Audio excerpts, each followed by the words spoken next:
Olá, gente. Boa tarde.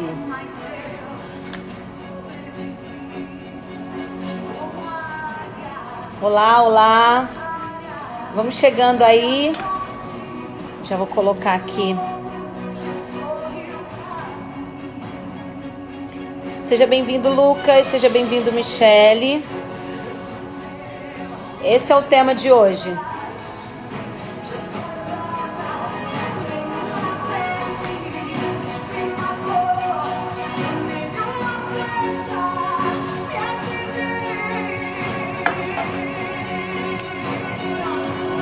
Eu aprendi a ganhar, perdendo, aprendi a subir, descendo.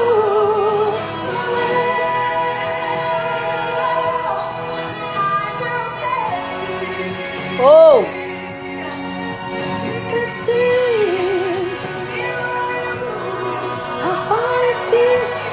Boa tarde, gente. Boa tarde, boa tarde. Bia, Lucas, Michele, Tiago. Sejam muito bem-vindos, sejam muito bem-vindos. Coloquei uma musiquinha pra gente poder esperar as pessoas chegarem aí. Já vai chegando, já vou pedir para você fazer um favor para mim, que é pegar essa setinha aqui, ó, e compartilhar para as pessoas que você conhece aí, ó, mandar para os seus amigos, mandar aí para as pessoas, olha. Vamos lá, vamos mandar. Vamos mandar aqui, olha. Me ajuda aí a compartilhar com o maior número de pessoas que você puder. Trazendo aí pessoas que com certeza vão aproveitar essa live, que vão aproveitar o conteúdo que eu vou falar hoje. Vamos falar sobre rejeições, sobre rejeição e as manifestações das raízes de rejeição, gente. Um tema muito importante. Tá bom? Léo, meu primo lindo. Beijão, meu lindo. Como você tá? Você que tá chegando aí, gente, vai fazendo um favor pra mim. Aperta a setinha aí, ó, aqui embaixo. E vamos compartilhar. Porque hoje a gente tem uma live. Vamos falar sobre raízes de rejeição e as suas manifestações. Vamos lá, gente? Vou baixar aqui, ó, o volume para a gente poder começar a falar um pouquinho, né, sobre o que são raízes de rejeição e como ela se manifesta. A gente vai poder reconhecer aí no nosso comportamento, na nossa vida, como esse comportamento se manifesta, como essa ferida emocional se manifesta. Aí talvez você vai começar a descobrir em você esse tipo de comportamento que talvez você nunca tenha sabido que isso é baseado numa raiz de rejeição. Uma rejeição e aí que está ferindo a sua alma, a sua vida, não é? Na sua história de vida, o que tem trazido, o que pode trazer a rejeição, não é? O que é a rejeição, gente? A rejeição, ela é uma ferida na alma, ela é uma ferida emocional. O que são feridas emocionais? É um acontecimento, é um fato, é um evento, ou a forma como a gente pode interpretar, como a gente entende um evento, e ela aconteceu de uma forma contundente, ela aconteceu de uma forma forte. Assim se origina um trauma, assim se origina uma ferida emocional. E a rejeição, ela é uma ferida emocional. Essa ferida emocional, ela pode ser gerada desde o ventre materno. Existem feridas emocionais que foram geradas dentro do ventre materno. Então, mas como pode, Lídia, um bebê, um embrião já sentir o reflexo da rejeição, de ter sido rejeitado ou de ter se sentido rejeitado dentro do útero materno? Sim. O bebê, dentro do útero materno, ele já pode fortalecer ali raízes de rejeição, formar ali raízes de rejeição. A gente já tem vários estudos comprovando que o bebê tem memórias dentro do útero a partir dos 3 meses, não é? São memórias que o bebê já traz. E mesmo antes disso, o bebê já começa a sofrer algumas influências. E essas influências, elas são das mais variadas, não é? A gente pode ver situações em que a mãe sofreu abuso, a mãe passa por um cenário, uma situação de briga, de desconforto, e às vezes até não que a mãe necessariamente tenha rejeitado essa criança, mas a criança se sentir rejeitada. E essa raiz de rejeição, ela pode ser ocasionada desde o útero até a adolescência. Então, podem ter fatos concretos, alguém rejeitar, não é? E essa rejeição, ela sempre vai ser, para ela realmente se tornar algo profundo, né? Ser uma ferida emocional, essa rejeição precisa vir ou dos pais, ou dos cuidadores, ou de uma pessoa que tenha uma figura importante na nossa vida. Não é? Não vai ser, a gente não vai carregar um trauma, uma rejeição de alguém que falou alguma coisa, vamos dizer, do padeiro, do açougueiro, do moço que passava na rua. Se alguém que passou na rua te chamou de feio quando você era criança, isso não vai fazer diferença se você tem a sua identidade reafirmada dentro de casa. Então eu queria que vocês entendessem que as feridas emocionais, elas geralmente são formadas, elas são produzidas através de pessoas que exerceram figuras preponderantes na nossa vida, figuras importantes, como os nossos pais, os nossos cuidadores, professores. Então existem traumas que a gente carrega dentro da nossa vida, né, que a gente gerou aí, provavelmente, como eu disse, dentro do útero materno, não é? E aí existe um caso, eu lembro de um paciente que eu acho esse caso muito emblemático, assim. Ele num determinado período do ano, em agosto, vamos supor, ele começava a se sentir depressivo. E na terapia, e a gente puxando, e ele não lembrava, não tinha nada, nenhum fato que pudesse justificar essa depressão dele nesse período do ano. E a gente investigando, um dia ele teve um start de perguntar para a mãe se existiu alguma coisa que na infância dele que ele não lembrasse, mas que tivesse acontecido dentro desse período. E a mãe disse para ele que nesse período ela estava grávida dele e o pai dela morreu, o avô materno, né? No caso, o avô materno faleceu.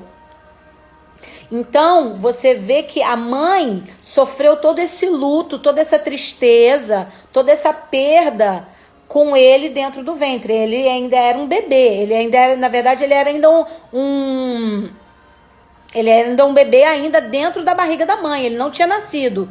E eu não lembro quantos meses ele estava. E ele carregou para sua vida adulta essa tristeza e essa perca. Só a partir daí que ele começou a reelaborar, entender por que esse entristecimento dentro desse período. Então, quando essa criança nasceu, poucos meses depois, essa família ela estava ainda de luto. Essa mãe, nesse período de gestação, que ele sentia esse entristecimento, era sempre nesse período, ela passou por esse luto. Então você vê como a criança, como o embrião, como o bebê ainda na barriga da mãe ainda pode carregar, não é? Pode sofrer as consequências dessa rejeição, desse entristecimento, de eventos que aconteceram e a criança ainda nem tinha nascido.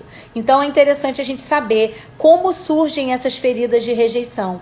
E interessante também dizer, gente, que a ferida de rejeição não necessariamente é quando os pais ou os cuidadores rejeitaram efetivamente o bebê, essa criança ou esse adolescente, né? Porque, como eu disse, as feridas de rejeição, elas não são produzidas apenas na infância. Elas podem ser produzidas até a fase da adolescência. E não necessariamente a criança pode ter sido rejeitada, né? Ignorada, abandonada por esses pais ou cuidadores ou uma figura importante. Mas ela interpretou atitudes dos pais, eu vou falar dos pais, mas vocês entendam que é realmente essa figura que representou, essa figura paterna ou materna. Então, ela pode ter se sentido rejeitada quando havia um ambiente de brigas, havia um ambiente de discussão, traições entre pai ou mãe, traições entre os pais, não é? Nos cônjuges. Então, assim, a criança pode ter se sentido rejeitada. Eu não sou boa o suficiente, eu não sou amado o suficiente para que o meu pai ou para que a minha mãe tivesse necessidade de arrumar um outro relacionamento externo à nossa família. Então a criança ou adolescente, a pessoa se sente rejeitada. E a partir daí, raízes de rejeição vão sendo formadas. Raízes de rejeição vão sendo estruturadas na nossa alma, na nossa mente. E essas feridas emocionais, elas perduram até o momento em que você reconhecê-las, até o momento em que você identificá-las e verdadeiramente tratá-las. E isso não tem idade, pode ser com 30, com 20, com 40, com 50, com 70 anos, com a idade que for. Enquanto você não identificar quais são as raízes, e eu vou no final, vou dar a forma como a gente pode, como vencer, como superar as raízes de rejeição, como ver que essas raízes elas podem estar danificando, elas podem estar minando a nossa vida, a nossa alegria, a nossa energia. E aí eu vou falar algumas coisas, de algumas formas, como essa raiz de rejeição ela se manifesta, não é? Então essa rejeição pode ser trazida por atitudes como essa, traições, briga, discussões, abandono do pai, abandono da mãe. Então, professores até na nossa vida, eu lembro de um paciente que eu tinha, que ele tinha dificuldade de falar em público, porque em algum momento da sua educação, da sua infância, uma professora chamou ele de burro na frente da classe e aquilo foi um forte impacto emocional na vida dele, e ele carregava essa vergonha, carregava esse trauma de ter sido envergonhado frente à classe, e toda vez que ele precisava fazer uma apresentação, toda vez que ele precisava falar em público, ele tinha uma crise de ansiedade, ele ficava nervoso, e a gente sabe que o maior medo da humanidade é o medo de falar em público. Ó, minha amiga maravilhosa aqui, Super Coach, está falando aqui, ó, crianças que apanharam muito podem interpretar isso como rejeição também, exatamente. Midi, perfeito. E assim, nós somos de uma geração, quem não lembra, quem nunca apanhou quando era criança? E às vezes a gente até ouve um discurso, mas eu apanhei e tô vivo aqui. Mas você tá vivo, mas tá cheio de traumas. Você tá vivo, mas tá cheio de crenças limitantes, cheio de pensamentos de rejeição, de abandono. Então tudo isso vai trazendo. Gente, eu só quero já dar uma notícia para vocês, que amanhã a Midi Lessa, Super Coach, uma Master Coach de excelência, vai estar com a gente amanhã falando sobre as 5 linguagens do amor. Então, se você quer aí alavancar seus relacionamentos, então vem amanhã a aprender um pouquinho com a gente, tá bom? Isso aí. Então, já deixa o convite, já deixa reservado amanhã, 18 horas da noite, horário de Brasília, tá bom? Então, existem várias. E aí eu vou dizer, aí como é que essa rejeição ela se manifesta na nossa vida?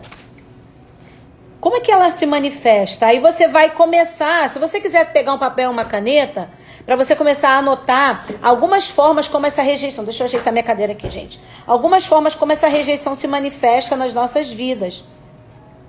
Ciúmes excessivos, ansiedade, impaciência e intolerância. A pessoa que tem a rejeição, muitas vezes ela forma, né? Eu vou falar sobre os 6 muros que a rejeição A gente constrói essas muralhas à nossa volta, porque na verdade essas muralhas, elas tendem a nos proteger para que as pessoas possam vir até nós e nos firam novamente, e nos rejeitem novamente.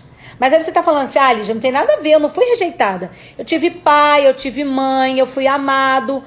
Mas, lembra que eu falei que não necessariamente a rejeição propriamente dita, mas a forma como você interpretou a atitude dos seus pais, a atitude dos seus cuidadores, a atitude de figuras importantes na sua vida. Então, talvez você não tenha sido abandonado pelo pai e pela mãe, mas a forma como havia determinados acontecimentos, brigas, surras, traições, até mesmo aquilo que você percebeu exatamente, Midi, é a forma como você interpretou, é a forma como você deu significado. Olha, eu quero dar eu gosto de dar muitos exemplos para você entender mesmo. Às vezes uma criança, ela nasce com a raiz de rejeição. Vamos supor que essa mãe descubra que está grávida, tá? E aí, nesse período de gravidez, o pai ou a mãe é demitido do trabalho. E aí começa a vir a preocupação. O bebê tá aqui na barriga, tá ok? O bebê tá na barriga. E aí a mãe começa a sentir, toda vez que ela lembra desse bebê, toda vez que o bebê começa a se mexer, ela lembra que ela tem que dar conta daquela criança. Só que ela foi demitida, o marido foi demitido e eles não têm dinheiro para poder fazer o quartinho do bebê, para poder fazer o enxoval do bebê. E toda vez que esse bebê se mexe, essa mãe lembra desse bebê e vem a preocupação, descargas hormonais, hormônio do cortisol, vão sendo liberadas no sangue e aquela barriga daquela mãe começa a ficar dura, começa a contrair. E aquele bebê sente aquela contração, sente aquela dureza, sente aquele ambiente ficando não mais aquele ambiente gostosinho, quentinho. E aí o bebê pensa assim, toda vez que eu me mexo, alguma coisa desconfortável acontece. Então eu vou ficar quietinho aqui para isso não acontecer. Olha só, você está entendendo que a mãe não está rejeitando essa gravidez? Mas ao fato dela se preocupar, ela muda o ambiente onde esse bebê está sendo gerado. Então você vê que fora esse exemplo, existem N exemplos, N situações. Então é a forma como você percebe. Você vê, uma rejeição pode ser percebida quando o pai trai a mãe. É uma relação dos nossos pais, não tem nada a ver conosco. Mas a criança pode interpretar aquilo como uma rejeição. Eu não sou boa o suficiente, meu pai teve que buscar uma mulher, uma terceira pessoa para colocar dentro da nossa família, no nosso sistema familiar, e isso trouxe desequilíbrio, e isso trouxe desarmonia, e isso trouxe conflito, então essa criança se sente rejeitada. Então eu falei sobre ciúmes, ansiedade, a impaciência. Me fala aí quem se acha impaciente e intolerante. Quem tem dificuldade de lidar com pessoas, a gente fala assim, pessoas lerdas. Quem considera, às vezes o marido, a esposa, o filho, quem se considera mais ativo, mais agitado, quem pensa assim, mas também, Lígia, presta atenção, o que acontece aqui em casa? Se eu não fizer, ninguém vai fazer. Falam que eu sou agitada, mas se eu não fizer, ninguém faz. Quem se identifica aí? Levanta a mãozinha aí, dá um okzinho. Quem se identifica como sendo uma pessoa impaciente com pessoas lentas, intolerante com pessoas lentas? Quem acha que se não fizer na sua casa, Lídia, se eu não fizer, não, Lídia, meu marido é devagar, se eu não fizer, ele não faz. Quem? Aí, já tem Andresa, mais alguém? Quem não tá dizendo é porque Karine, quem tá se omitindo aí é porque tá bom? Já é um sinal. Quem aí? Quem Sou a lenda. Então a Lemide já se colocou no outro lugar, não é? Então assim, A pessoa se colocar nessa posição em que ela se acha ativa, se ela não fizer, ninguém faz. Geralmente essa intolerância com pessoas lentas, ela na verdade é uma proteção. É um dos muros que a pessoa com raízes de rejeição, ela faz em volta de si. Porque essa intolerância, essa incapacidade de olhar para o outro com empatia, ela é típica da pessoa que tem raízes de rejeição. Ela é típica das pessoas que têm rejeição dentro da sua alma, que tem feridas na alma provocadas pela rejeição. Você se acha uma pessoa muito crítica? Não, peraí, deixa eu reformular. Vou até tomar uma água para você conseguir assimilar isso. Você não se acha crítica, mas você se acha verdadeiro, autêntico? Não, Lídia, eu sou autêntico. Na verdade, eu sou autêntico. Assim, a pessoa fez, tem que ouvir. Eu sou autêntica. Não, eu não sou crítica. Eu falo porque tá errado, eu tenho que falar mesmo. As pessoas se sentem ofendidas com aquilo que você fala? Então, eu sinto lhe dizer que você é uma pessoa crítica. E provavelmente esse sistema crítico, essa coisa de olhar sempre o pior do outro, sempre, sabe, o tempo tá assim, um pouco nublado, mas tem algumas nuvens assim esparsas, mas tem um pouquinho de céu azul. O dia tá totalmente horrível. A pessoa que sempre vê o copo meio vazio, você é uma pessoa assim, que sempre vê o copo meio vazio, você nunca vê o copo meio cheio. Tem sempre, desculpa gente, uma visão pessimista das coisas, sempre uma visão negativa. Você é aquela pessoa sempre crítica, sempre critica o esposo, sempre critica a esposa, sempre tem um ar de crítica para os filhos. Você pensa que dessa sua forma, Lígia, se eu elogiar, ele não vai mudar. Mas a crítica exatamente faz o contrário. A crítica faz com que a pessoa se sinta mais incapaz do que ela já está se sentindo. Você é daquela pessoa que fala assim, não, o filho não fez bem a tarefa, você fala assim, às vezes você fala, poxa filho, maneiro, legal, olha só, mas vamos melhorar isso aqui? Ótimo trabalho que você fez, mas a gente pode melhorar esse aspecto aqui, vamos lá que eu vou te ensinar, eu vou te ajudar, eu também já tive dificuldade nisso. Ou você é aquela pessoa que fala assim, nossa, você não faz nada direito. Tudo que você faz, você só faz besteira. Não vou falar o quê? Você só faz M, não é? Pra não falar isso. Reforça sempre o ruim. Reforça sempre o negativo. Mas tem gente que faz isso cheia das boas intenções. Só que eu vou te dizer. Tem aquele ditado de boa intenção e inferno tá cheio? A boa intenção, o amor que você pensa que tá colocando nessas palavras, como se fosse uma forma de ajudar a pessoa a sair daquele lugar, de não fazer as coisas certas. Não, se eu criticar, se eu elogiar, ele não vai fazer da forma certa. Então eu preciso reforçar a característica ruim. Vou te dizer, você só tá botando uma pá de cal em cima do seu casamento. Você só tá botando uma pá de cal em cima da vida dos seus filhos. Você só tá botando uma pá de cal nos seus relacionamentos. Ninguém gosta de ser criticado. Se você olhar para você, eu vou chegar aqui num pontozinho aqui, que a gente fala sobre críticas. São alguns muros que a gente constrói para nos proteger. O rejeitado, ele nunca gosta de ser criticado. Vai sempre arrumar uma briga, vai virar em briga. Se ele perceber, na verdade não é nem ser criticado, mas se ele for reprovado ou questionado em alguma coisa, o rejeitado ele sempre vê, ele reverte aquilo como se a pessoa estivesse criticando ele. Mas na verdade são as feridas emocionais que elas estão expostas. Olha, eu gosto sempre de dar exemplo, gente, como eu falo. Vamos supor que você tem uma ferida na mão, ok? Um machucado na mão, e ao invés de você tratar, esse machucado aqui é a sua ferida emocional, ok? Ao invés de você tratar, você não sabe que você tem essa ferida, você não sabe por que você age grosseiro com o esposo, com os filhos, com as pessoas, é rude, é sempre ansioso, é sempre crítico demais, é perfeccionista, é impaciente com pessoas lentas. Aí você bota aquela luva, ok? Aquela luva bonita de seda, uma luva de couro maravilhosa. Aí quando alguém vem te conhecer e te cumprimentar, fala, oi fulano, tudo bem? Aí vai pegar na sua ferida, porque a outra pessoa não sabe que debaixo daquela luva existe um machucado, existe uma ferida.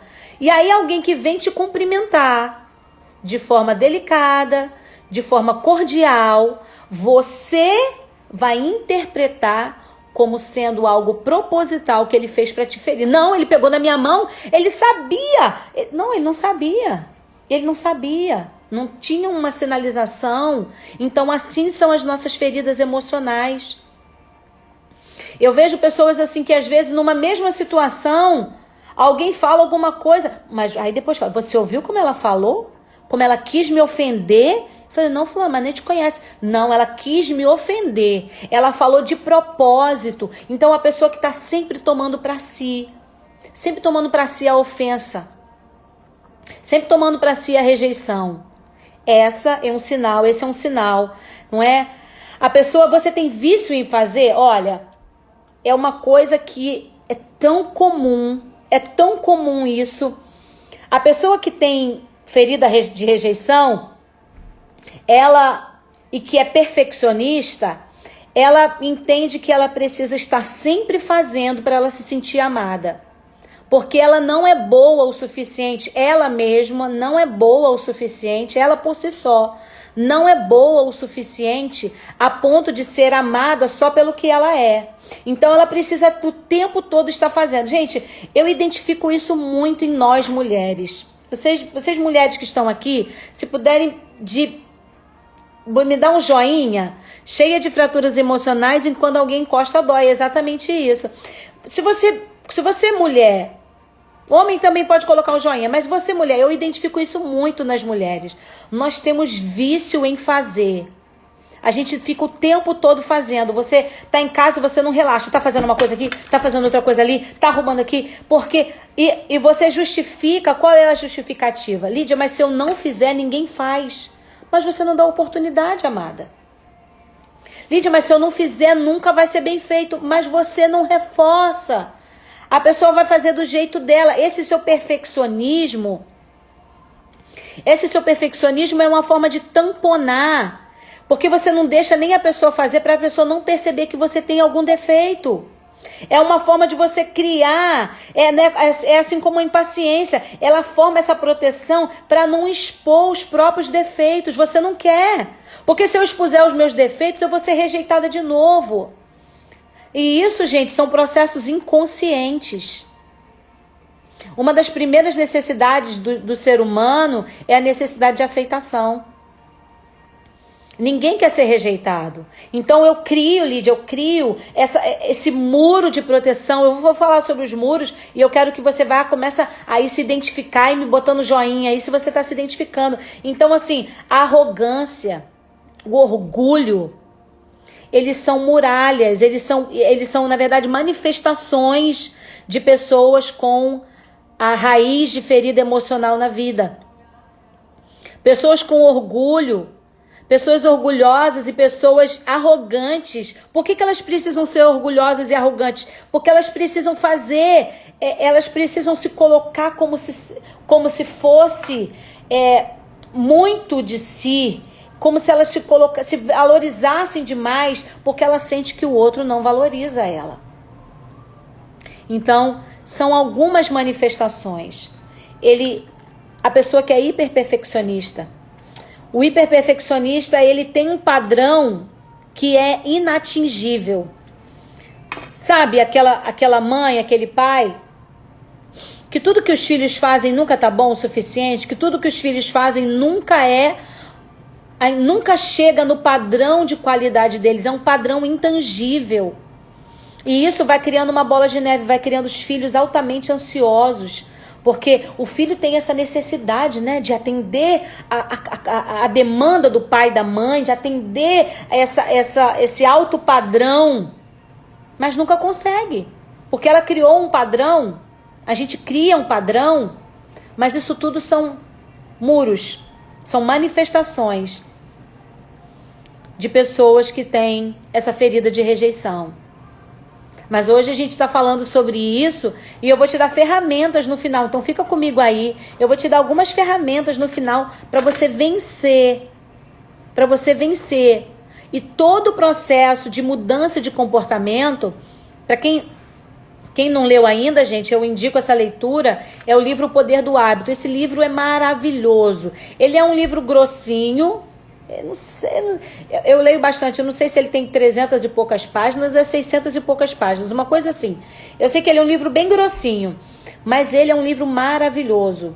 Então você precisa entender que você precisa permanecer algum tempo fazendo aquilo para que você mude o padrão de comportamento. Então, eu estou só antecipando, mas isso eu vou falar no final, que eu vou deixar para o final para a gente falar como você vai vencer, como você consegue superar, não é? Essas feridas de rejeição, como você consegue superar, não é? Romper esses muros, porque a gente acaba criando realmente muitos muros à nossa volta quando a gente se sente rejeitado. Então, medos, pessoas que são altamente competitivas, desrespeitosas, são algumas manifestações da vida de pessoas que se sentem rejeitadas, que teve esse sentimento de rejeição criado. 404 páginas. Obrigado, meu amigo Marcos. 404 páginas. Sabia que tinha alguma coisa aí. Acima de 300 era. Ele é bem grossinho, mas é uma leitura leve, suave. Eu li assim em dois minutos. 2 minutos assim, entre aspas. Eu li em poucos dias. Também tem audiobook. Não perca tempo. Você tá aí malhando, tá cozinhando, coloca um audiobook que você vai começar, que você vai trabalhando e aprendendo. Então, o que essa geração, essas feridas e esse sentimento de rejeição, gente, ele é importantíssimo a gente entender, porque a partir do momento que a gente desenvolve essas feridas, elas vão trazendo alguns comportamentos que elas vão tendo forte impacto emocional nas pessoas à nossa volta. Em cônjuges, em filhos, em amigos. Eu vejo pessoas que se isolam e Provérbios fala assim: quem se isola insurge-se contra si mesmo e contra aquele que o criou. Quem se isola, presta atenção, olha como a Bíblia é fascinante. Provérbios diz assim: quem se isola insurge-se contra si mesmo e contra aquele que o criou. Como é importante. Tem gente que fala assim: eu prefiro os cachorros do que os seres humanos. Gente, cachorro não fala. Cachorro não diz que você tem que mudar, que você é grosso, que você é impaciente. Cachorro abana o rabinho, você dá comidinha pra ele. Eu amo bicho, gente. Eu sou igual o Dr. Dolittle. Eu amo animais. Mas não podemos substituir as relações humanas com as relações animais. A gente não tem como. Então existem pessoas que não querem tratar as feridas emocionais, então elas estão substituindo as relações humanas com as relações animais. Não tem como. A gente é um ser humano, um ser de movimento, um ser de evolução, de transformação e de melhoria. Então, se você está aqui, eu sei que você já deu o primeiro passo, eu sei que você já quer se transformar. Você não está o meu perfil não é para falar sobre receita culinária, nada contra, eu adoro cozinhar e comer, mas esse perfil é um perfil realmente de transformação e de evolução emocional, pessoal e espiritual. Porque a gente é um ser triuno. A gente precisa entender que a gente precisa tratar de corpo, alma e de espírito. E tem gente que trata do espírito, né? Vai à igreja, vai à missa, vai na mesa branca, vai na mesa preta, vai em tudo quanto é mesa e esquece de tratar o corpo e a alma. Ora, reza, faz todos os esquemas, faz tudo o que é pedido na parte espiritual e na parte emocional e física não faz. Como as pessoas negligenciam, ou às vezes tratam só do corpo. Isso malha. Gente, é maravilhoso malhar. Eu voltei a malhar, tem 4 semanas, voltei, tô com força total, espero ver resultados. Mas tem pessoas que estão cultuando o seu corpo e deixando de tratar da alma e do espírito. A gente precisa entender que esse é um tripé e que a gente precisa estar equilibrado para que a gente cresça. Imagine um tripé. E um pé tá bambo, tá cambeta. Vai crescer? Gente, vai crescer e vai cair. Vai crescer e vai desmoronar. A gente precisa ter equilíbrio. O equilíbrio é a palavra de ordem. Equilíbrio é a palavra do momento. Equilíbrio é a palavra da sua vida. Você precisa buscar o equilíbrio, crescendo e se desenvolvendo em todas as áreas da sua vida. E aí são pessoas que desenvolvem vícios em trabalhar, vícios em álcool, vícios em bebida. Gente, os vícios emocionais e os vícios físicos, eles ativam as mesmas áreas do cérebro. Depois eu vou fazer uma live só sobre vícios emocionais. Quem quer ouvir um pouco sobre vícios emocionais, o que são, é realmente algo extraordinário. Quem quiser, bota um joinha aí pra mim, que eu vou ver se eu marco aí essa semana mesmo uma live sobre vícios emocionais. Coloca um joinha aí pra mim, se tiver pelo menos uns... Tem 8 pessoas aqui na live. Se tiver aí, quanto mais joinha tiver, eu sei que vocês gostariam que eu falasse sobre vícios emocionais. É um tema assim... Então, esses vícios, vício de trabalho, vício de álcool, vício de TV, vício de redes sociais... Todos eles estão no mesmo saco, na mesma área, no cérebro. O cérebro não faz diferenciação do que é real do que é imaginário. Então, por isso que a gente acorda de um sonho esbaforido, né? Se você estiver sendo perseguido por alguém, você acorda esbaforido porque você realmente, o seu cérebro imagina, ele está sentindo aquilo, ele está percebendo como se fosse algo realmente real, né? Como se aquilo realmente estivesse acontecendo. Realmente aquilo está acontecendo. Então, assim, essa falta de empatia, a raiva, a pessoa que sempre está raivosa, sempre irada, sempre se sentindo impaciente, não é? E a pessoa sempre se coloca naquele lugar de vítima, porque a gente sempre arruma uma desculpa para poder justificar as nossas ações. E aí aquela pessoa que tem o perfil de vítima, ele fala assim: ah, Lídia, mas você não conhece a minha história. Gente, vou falar uma coisa para vocês. Eu já sou formada há mais de 12 anos.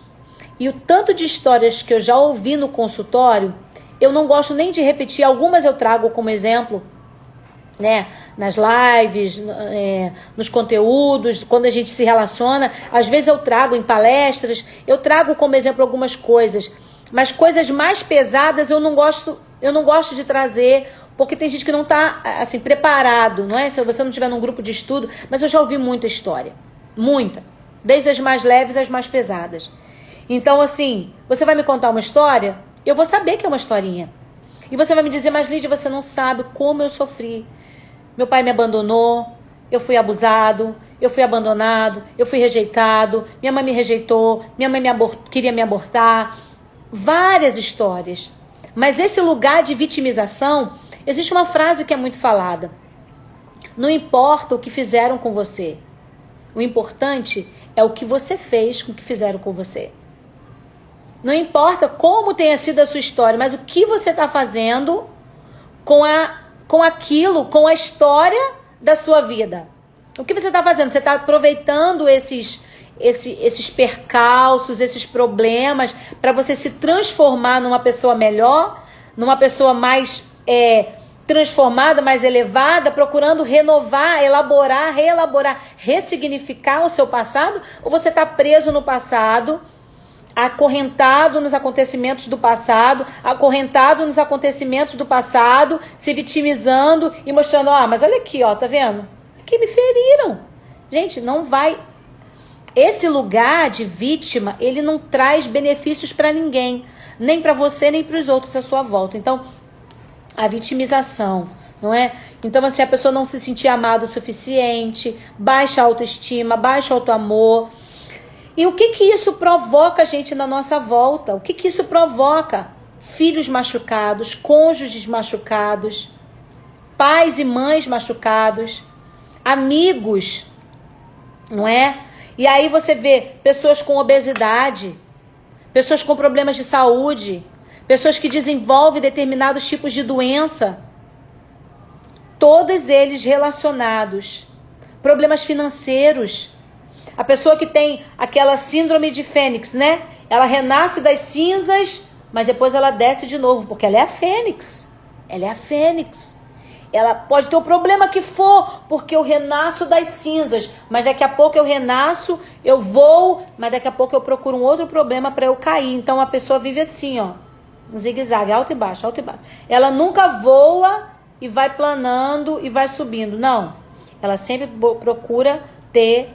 Então, na vida financeira, pessoas com problemas financeiros, pessoas com compulsão por sexo, drogas, alimento, compulsão, pessoas que têm compulsão, pessoas com insucesso profissional. Tudo isso são algumas coisas que a rejeição pode gerar na nossa vida. Então, se você... Talvez quando eu falo sobre rejeição, você fala assim, não, Lídia, olha, eu não fui rejeitado, eu fui amado, eu não tenho problema de rejeição. Ou até tive problema lá, meu pai me abandonou, mas, cara, olha, isso pra mim aí, eu tô bem. Gente, os seus resultados, eles falam mais alto. Você tá tendo problemas financeiros? Tá tendo problemas no casamento? Tá tendo problemas nas relações com os filhos? Tá tendo insucesso profissional? Tá tendo compulsão alimentar? Problema de obesidade? Gente, tudo isso pode estar relacionado com as raízes de rejeição. E como se livrar disso, gente? Então pega papel e caneta para anotar. Papel e caneta, por favor. Papel e caneta, gente. Vocês querem se livrar disso, se livrar totalmente das raízes de rejeição. Tô aqui com as minhas anotações para não esquecer nada. Como se livrar totalmente, se livrar disso, Lídia, que me corrói. Nossa, eu já vi que eu realmente não tenho como abandonar isso, mas com esses passos que eu vou te dar, você vai conseguir. Mas o processo de autoconhecimento, o processo de transformação, ele necessariamente passa primeiro pelo autoconhecimento. E o que você vai fazer nessa primeira vez é reconhecer que você precisa se livrar do orgulho. Lídia, mas eu não sou orgulhosa não, eu sou uma pessoa muito boa. Tá. Como que estão os seus resultados? Os seus resultados são ruins? Então isso mostra que você não reconhece que você é orgulhoso. O orgulho é uma característica, um comportamento muito difícil da gente reconhecer na nossa vida.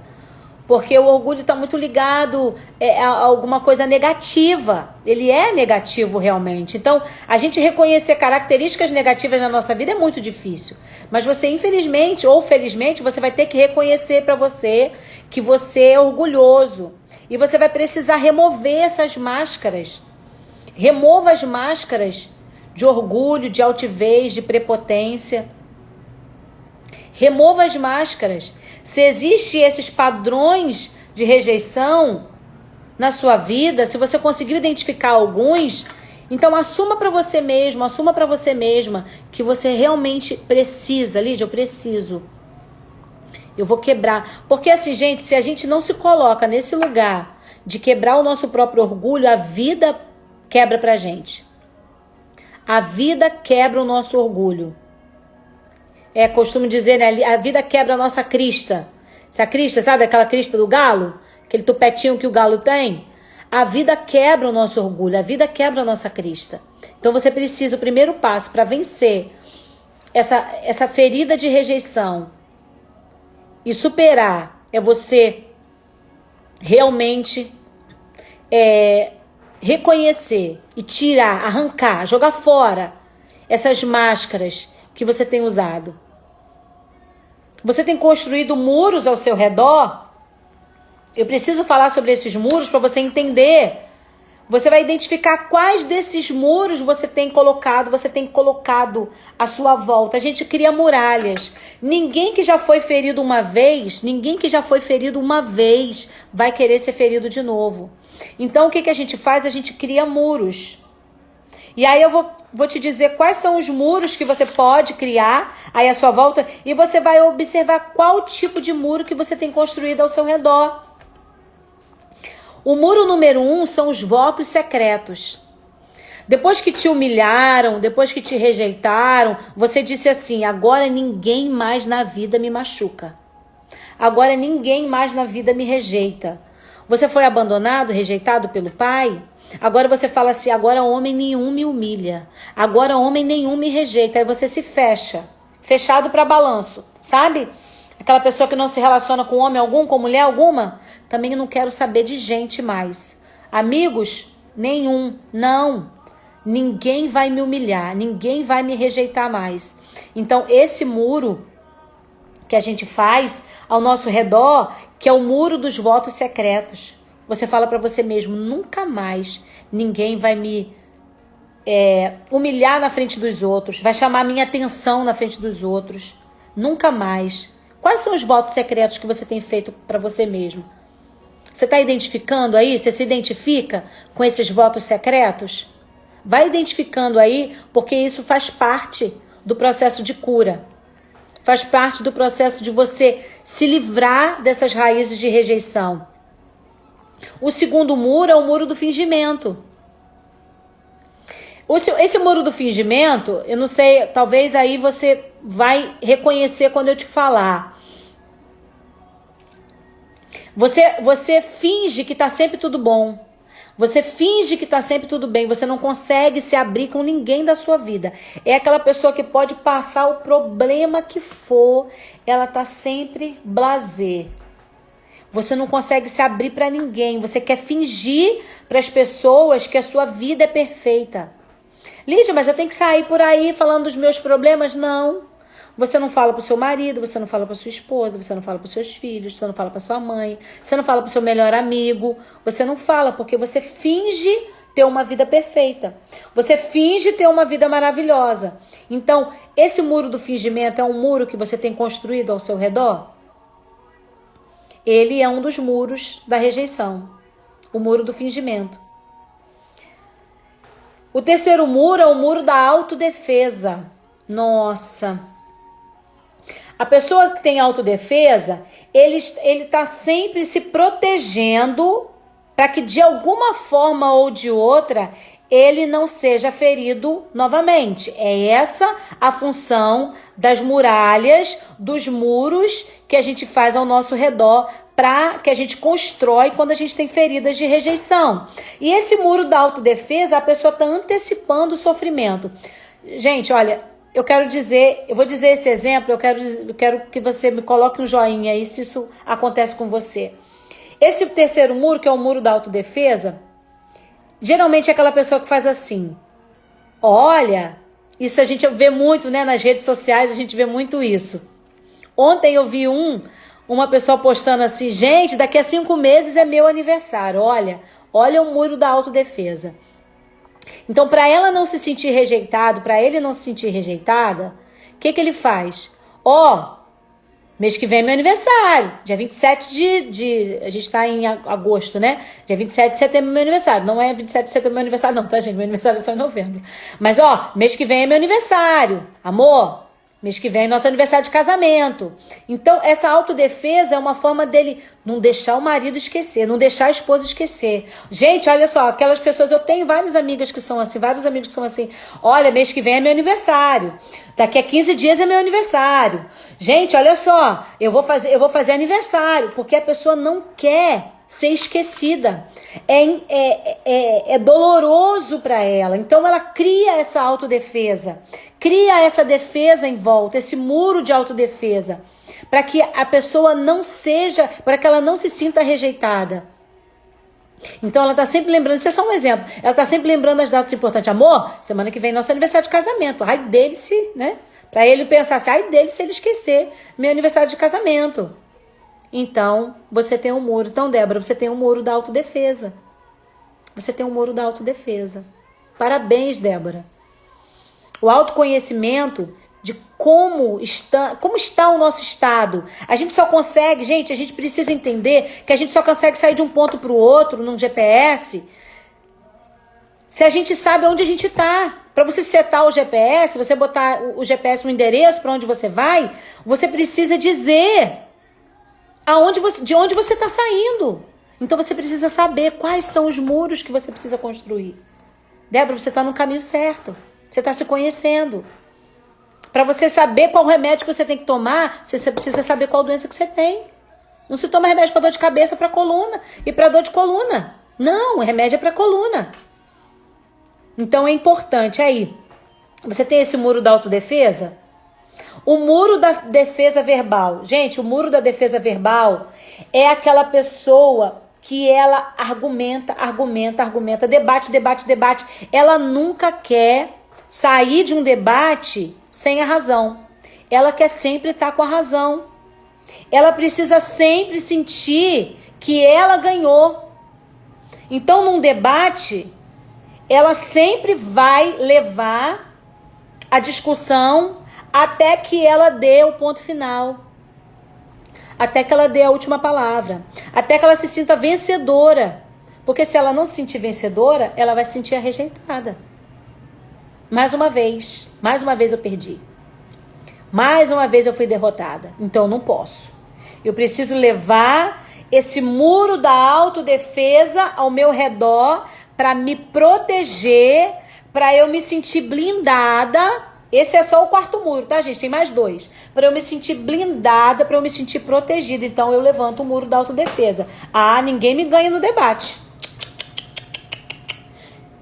E todos esses processos são inconscientes, tá, gente? A razão, o motivo principal, você não tá fazendo isso. Ah, então eu vou ganhar esse debate porque eu fui rejeitado. Não, você nem sabe. Você pode estar sabendo agora que você foi rejeitado. Por isso que eu falo dos comportamentos que a pessoa expressa.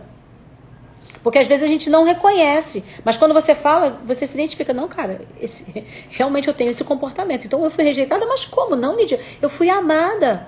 Mas se você for ouvir os exemplos que eu dei no começo da live, essa live vai ficar salva, então depois você pode ir lá consultar alguns exemplos que eu dei. Gente, mas isso é muito mais profundo, tá? Tem muitas outras coisas. O quinto muro é comprar proteção. Sabe como a gente compra proteção nesse quinto muro?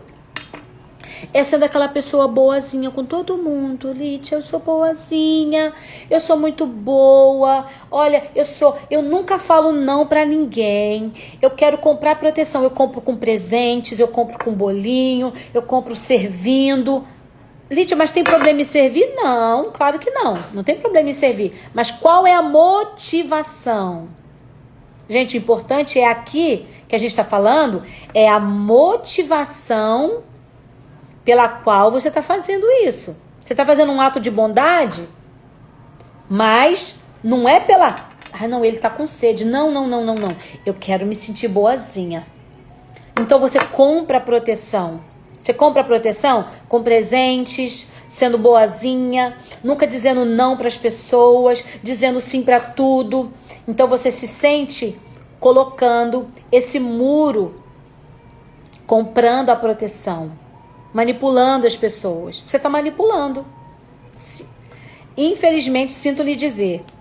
O sexto muro, gente, é o muro do perfeccionismo exagerado. É o muro do perfeccionismo. Aqui, ó, a Débora tá falando. Faço tudo para agradar as pessoas, só para não perdê-las, para não ser deixada por elas. Olha só. Então, quando você entende que você precisa fazer, o seu valor só está no fazer, você não sabe qual a sua identidade. Gente, uma coisa que eu posso dizer é que Satanás tem plantado raízes de rejeição na nossa vida para distorcer a nossa real identidade em Cristo. Você precisa entender quem você é. Porque quando você sabe quem você é, independente de você conseguir fazer, ou de você precisar fazer, ou de você poder fazer, você já é. Você não é aquilo que você faz, você é. Você não precisa mostrar o seu valor pelas coisas que você pode oferecer. Não, você já é. Você já é filha amada, você já é eleita, você é plena. Você é morada permanente do Espírito Santo. Você é. Então você precisa... Uma das coisas que Satanás tem roubado a identidade de muitos é com a ferida de rejeição. Quando a gente não sabe a nossa identidade, a gente precisa agradar. A gente não diz não. A gente se coloca numa posição de inferioridade. Entendeu? Eu fui diagnosticada como borderline. Isso pode ser por conta da rejeição? Talvez, Débora, talvez. A gente precisa analisar mais profundamente para entender. Então o sexto muro é o muro do perfeccionismo exagerado. A pessoa cria um padrão, isso acontece muito dentro das famílias. Mulheres, pais que criam padrões para os filhos, padrões altos que os filhos não conseguem. Se o filho tirar um copo daqui e levar na cozinha e lavar, a mãe cheira, tá mal lavado esse copo. Você não sabe fazer nada direito. O cônjuge, quando faz alguma coisa para o outro, mas você não consegue fazer nada direito, eu só pedi para você tirar isso daqui para pôr ali. Mas porque a pessoa precisa se colocar nesse padrão elevado e fazer com que o outro se sinta humilhado, se sinta inferior. Tá vendo? Olha só, eu tenho um padrão tão grande, um padrão de exigência, um padrão de qualidade, um padrão de produtividade tão alto que você nunca vai alcançar. Isso cria relacionamentos ansiosos. Você começa a fazer pessoas à sua volta terem crise de ansiedade por conta dessas suas atitudes. Vamos lá, então, gente, olha. Então, como vencer? Então, você identificou qual o muro? Observe que tipo de muro você tem construído à sua volta. Que tipo de muro? Esse é o segundo ponto. O terceiro, perdoe-se.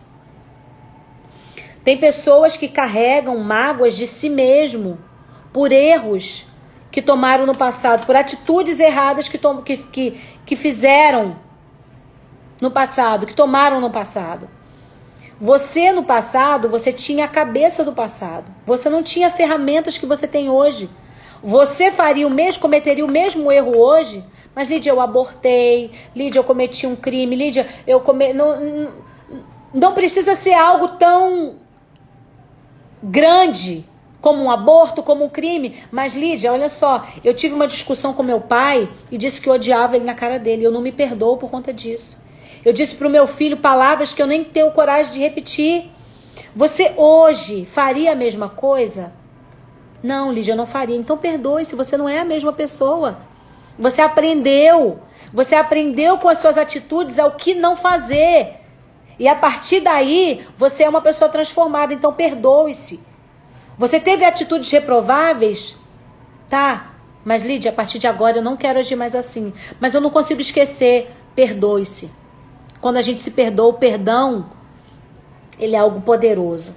Perdoe você e perdoe os outros à sua volta também. Gente, o quarto. Falei sobre se livrar do orgulho e reconhecer quais são os muros, perdoar-se. O quarto é, tenha um relacionamento estreito com Deus. Mas, Lídia, eu já sou crente há mais de 20 anos, há mais de 5, há mais de 10, há mais de 3. Gente, eu tô falando de um relacionamento profundo. Aquela palavra que diz assim, que quando o profeta, ele entrou no rio, e o Espírito chamava ele, e quando ele entrou tinha água nos pés, depois água nos tornozelos, depois água na cintura, depois água nos lombos. Quando ele foi convidado a entrar mais profundo e a nadar, foi quando ele estava mergulhado nos rios do Espírito. Então, uma coisa que eu te convido é tenha um relacionamento estreito, conheça o Deus que você serve, sirva a Ele com profundidade, deixe o Espírito Santo ativar a sua identidade de filha e de filho. E por último, gente, persista. A persistência ela é algo importante. Sabe por quê? Porque vai ter um momento em que você vai vacilar. Vai ter um momento que você vai cair, vai tropeçar. E você vai falar, gente, mas eu tô fazendo tudo certo e não tô tendo resultado. Olha eu aqui fazendo tudo de novo, aquilo que a Lídia falou. Olha eu aqui construindo muros. Olha eu perfeccionista. Olha eu crítica. Gente, por isso que eu falei para vocês lerem o livro O Poder do Hábito. Vocês precisam repetir. Existe um tempo necessário para você consolidar um hábito na sua vida. Então persista.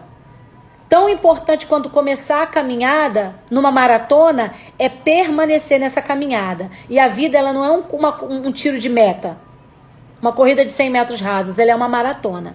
Então eu quero que você possa aproveitar esse conteúdo. Se você chegou agora no finalzinho, eu vou deixar essa live salva. A gente só tem 40 segundos para terminar. Eu quero agradecer a todos vocês que ficaram até aqui agora. Amanhã a gente vai ter uma super live com a Master Coach Midi Lessa. Ela vai falar sobre as 5 linguagens do amor. Então, se você quer aprender um pouco a como se comunicar da forma como o outro gosta de ser tratado, aparece amanhã aqui, 18 horas, horário de Brasília, 4 horas, horário aqui de Dallas, tá bom? Um beijo, Deus abençoe vocês, fique com Deus e até amanhã, se Deus quiser. Um abraço.